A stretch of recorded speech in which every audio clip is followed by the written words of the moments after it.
A to B or anything like that that I can plug in. It's literally the distance between the instant center and that point. Okay. So, now let me ask you a question. Just looking at the velocity of B, which way is link 3 rotating, clockwise or counterclockwise?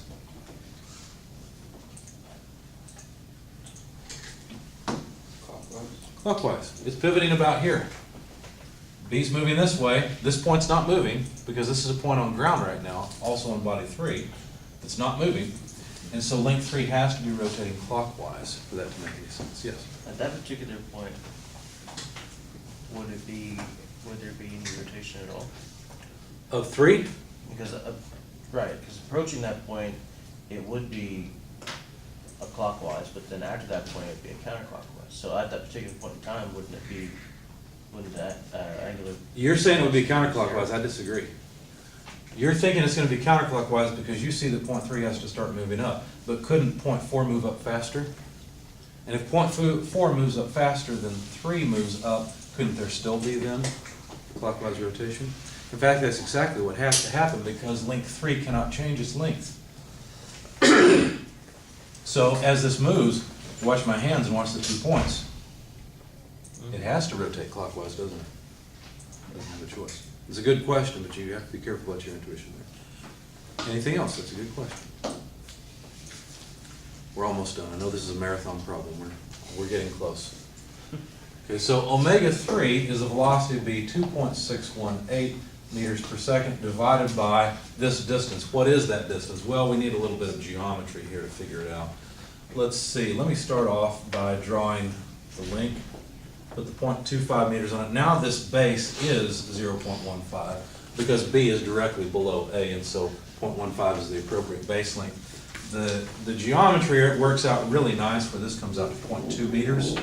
Okay, so it's really nice. It's just the square root of 0.25 squared minus 0.15 squared. Comes out to 0.2. And so the distance from B to horizontal from D, in other words, I13 to I23 is just 0.2.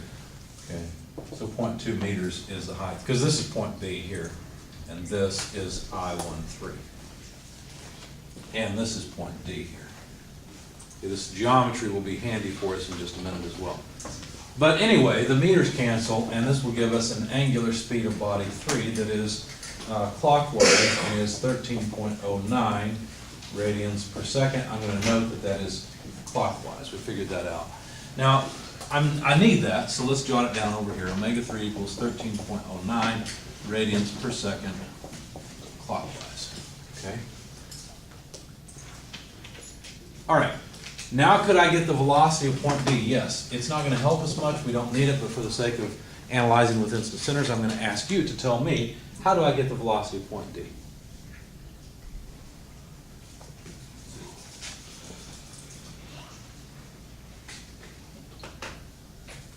Give you a hint. Point D is a point on body 3. You guys ever play the game You Don't Know Jack? It was an amazing game. It came on a CD-ROM. Back when I was in '97, this is a 21-year-old game when the thing came out. It was actually amazing because it took a long time to repeat questions. You could play for hours before you'd start seeing repeat questions. And it was amazing at the time because MP3s weren't a thing, okay? And there was tons of this disrespectful host's voice sampled on the CD, and basically they'd ask you a question, and if you got it wrong, they always had some clever insult to insult you. And you know, you could play 3 players at a time, and so they had enough insults for 2 wrong answers for every question, and they were usually pretty good. But anyway, one of the question types, they had multiple question types. One of the question types was the type where the host would ask you a question, and there'd be a timer running, and they'd give you hints along the way. So I kind of feel like that host sometime. I just don't have the disrespectful cleverness to throw into it. I wish I did. I'd do it. Yeah. Don't you just use the distance from A and the omega that you just found? You do. You use omega. You just found what distance? What's the number I'm going to put in for that distance?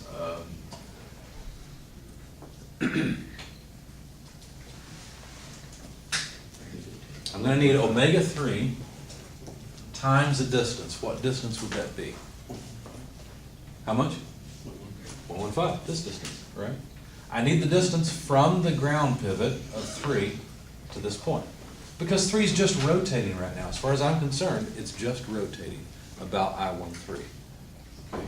So I need I-13 to be, or another way of saying that is I-13 to let's see, what is that, 3-4? Okay. So the angular speed is 13.09 radians per second. The distance is 0.15 meters. I didn't do this. Grab your calculators, please, and tell me the answer. I didn't bother with the velocity of point D. Oh, I did. Take it back. Comes out to 1.9. I guess I gotta have the habit. 1.96 meters per second. That's in the J direction. Let's jot it down just so we have it. Velocity of point D, 1.96 meters per second in the J direction. Notice the velocity of B and D are different now. They were the same before, now they're quite different. B is only moving in the horizontal direction, D is only moving vertically. Okay, that was fun, I guess. Now what? Have we solved everything? Well, we have the angular speed of body 3, we have the linear velocity of all the points. We know the angular velocity of 4 is 0, because it's a body that slides only. So we finished our velocity analysis. Okay.